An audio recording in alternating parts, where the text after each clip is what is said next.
Hi hello నమస్తే welcome to Vamshi TV channel. ఈ రోజు మనం మాట్లాడుకోబోయే ఇంట్రెస్టింగ్ టాపిక్ 2014 ఓటమి తరువాత ప్రతిపక్షంలో ఉన్న జగన్ 2024 ఓటమి తరువాత ప్రతిపక్షంలో ఉన్న జగన్ ఒకటేనా అంటే అబ్బే కాదు ఆ జగన్ వేరు ఈ జగన్ వేరు అని సొంత పార్టీ కార్యకర్తలే మాట్లాడుకునే పరిస్థితి. అవును నిజమే, 2014 ఎన్నికల ఓటమి తరువాత జగన్ రాజకీయం వేరు, పోరాటం వేరు, ఎక్కడా కూడా విశ్రమించలేదు. ప్రతి సందర్భంలోనూ అప్పటి టీడీపీ సర్కారును ఇరుకున పెడుతూ వచ్చారు. కేవలం సోషల్ మీడియాకే పరిమితం కాకుండా ప్రజల్లోకి వచ్చి సమస్యలపై పోరాడారు. ఏదైనా ఇష్యూ మీద పోరాడడానికి పిలుపునిస్తే పెద్ద సంఖ్యలో వైసీపీ నేతలు శ్రేణులు పాల్గొనేవి. జగన్ సైతం ప్రతి పోరాటంలోనూ ముందుండి నడిపించేవారు. పోలీసులు అడ్డంకులు సృష్టించినా వెనక్కి తగ్గలేదు. ఎక్కడైనా ఆపేసినా అక్కడే కూర్చుని నిరసనలు తెలిపేవారు. అటు అసెంబ్లీలో కూడా తన వాయిస్ గట్టిగా వినిపించేవారు. ఇక మాట్లాడడానికి మైక్ సరిగ్గా ఇవ్వడం లేదని చెప్పి అసెంబ్లీ బహిష్కరించి ప్రజల్లోకి వచ్చి పాదయాత్ర చేసి టీడీపీ సర్కార్ తప్పులని ఎత్తి చూపి ప్రజలకు అండగా నిలిచి మళ్లీ అదే ప్రజల మద్దతుతో 2019 ఎన్నికల్లో బంపర్ మెజారిటీతో గెలిచి సీఎం సీటులో కూర్చున్నారు. మరిప్పుడు ఏం చేస్తున్నారు? అదే పట్టుదల చూపిస్తున్నారా? నేతలు దూకుడుగా ఉన్నారా? అసలు ఇప్పుడు వైసీపీలో ఏం జరుగుతుందో క్లియర్గా తెలుసుకుందాం. రాజకీయాల్లో గెలుపోటములనేవి సహజం. పాలనలో తప్పులు గాని, పార్టీ నేతల తప్పిదాలు ఏమైనా గాని 2024 ఎన్నికల్లో వైసీపీకి ఘోర ఓటమి వచ్చింది. మళ్లీ ప్రతిపక్షంలో కూర్చున్నారు. పేరుకు ప్రతిపక్షం అని చెప్పినా అర్హత ప్రకారం ప్రతిపక్ష హోదా దక్కలేదు.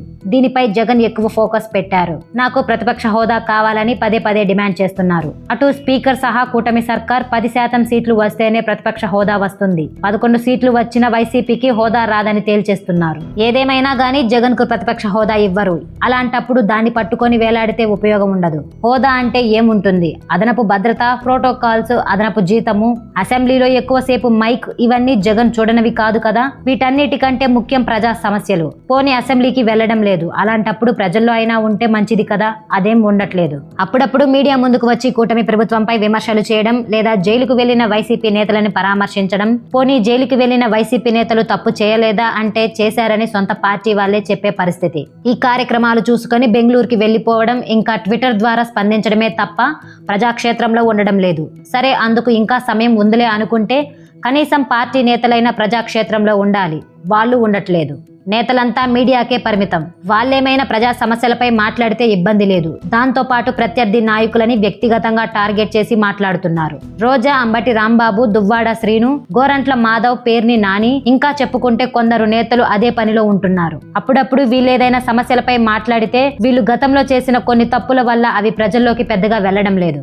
అలా కాకుండా మంచి సబ్జెక్టు ఉన్నవాళ్ళు ధర్మన ప్రసాదరావు, బుగ్గన రాజేంద్రనాథ్ రెడ్డి ఇలాంటి నేతలు మాట్లాడితే కాస్త జనంలోనికి వెళ్తుంది. ఇంకా గతంలో అధికారంలో ఉండగా పదవులు అనుభవించి ఇప్పుడు ఓడిపోయాక కొందరు నేతలు బయటకు కూడా రావట్లేదు. ఇంకా మీడియా పక్కన పెడితే సోషల్ మీడియాలో వైసీపీ కార్యకర్తలు కూటమి తప్పులని బాగానే ఎత్తి చూపుతున్నారు. ప్రజా సమస్యలపై స్పందిస్తున్నారు. ఇక్కడి వరకు బాగానే ఉంది. కానీ ఆ తరువాత ఏమవుతుందంటే సోషల్ మీడియాలో కొన్ని ఫేక్ ప్రచారాలు కూడా నడుస్తున్నాయి. మంత్రులు ఏమైనా అంశాలపై మీడియాతో మాట్లాడితే వాటిని ఎడిట్ చేసి ఫేక్ వీడియోలు వదులుతున్నారు. ఆ మధ్య రాజధాని అమరావతిలో జడ్జీలు మంత్రుల నివాసాల నిర్మాణాలకు చదరపు అడుగులు 10,402 ఖర్చు చేస్తున్నారంటూ తప్పుడు కథనాలు ప్రచారం చేశారు. కానీ వాస్తవంగా చదరపు అడుగుకు 4,382 మాత్రమే ఖర్చు చేయాలని ఇంజనీర్లు, నిపుణుల కమిటీ సూచించింది. ఎప్పుడో వైసీపీ హయాంలో ఆశా వర్కర్లు ఆందోళన చేస్తే ఆ ఫోటోలను ఇప్పుడు తీసుకొచ్చి అదిగో కూటమి ప్రభుత్వంలో నిరసన తెలుపుతున్నారని ప్రచారం చేశారు. ఇవే కాదు, ఇంకా చాలా ఫేక్ ప్రచారాలు ఉన్నాయి. ఇలా చేయడం వల్ల అసలైన సమస్యలపై మాట్లాడినా సరే, అలా అని టీడీపీ, జనసేన వాళ్ళు కూడా ఫేక్ ప్రచారాలు చేయట్లేదని కాదు, వాళ్ళు చేస్తున్నారు. కానీ వైసీపీ అంతకు మించి అన్నట్లు ఉంది. ఇంకా అలాగే ముద్రపడితే వైసీపీ నిజం చెప్పినా ప్రజలు నమ్మే పరిస్థితి కనిపించదు. కాబట్టి చేసేది నిజాయితీగా చేస్తే ప్రజలకు లబ్ధి జరుగుతుంది. అలాగే వైసీపీకి ప్లస్ అవుతుంది. వాస్తవానికి కూటమి ప్రభుత్వం వైఫల్యాలు చాలానే ఉన్నాయి.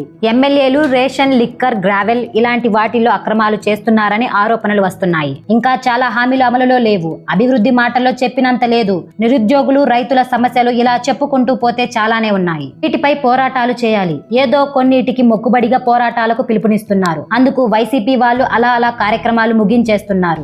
ఆ మధ్య రైతుల కోసం పోరాటం అన్నారు. అదంతా తూతు మంత్రంగా క్లోజ్ చేశారు. 2014లో ఉన్నంత కసి ఇప్పుడు చూపించడం లేదు. అప్పుడు ప్రజల కోసం గట్టిగా నిలబడ్డారు. ఇప్పుడు ఏదో మొక్కుబడిగా ఉన్నారు. ఇది ఇలాగే కొనసాగితే మన పార్టీకే ఇబ్బంది అని లోపల చాలా మంది వైసీపీ కార్యకర్తలు ఆందోళన చెందుతున్నారు. ఎంత వీలైతే అంత త్వరగా జగన్తో సహా నేతలంతా ప్రజాక్షేత్రంలో దిగితే మళ్లీ వైసీపీ పుంజుకొని గెలుపుబాట పడుతుంది.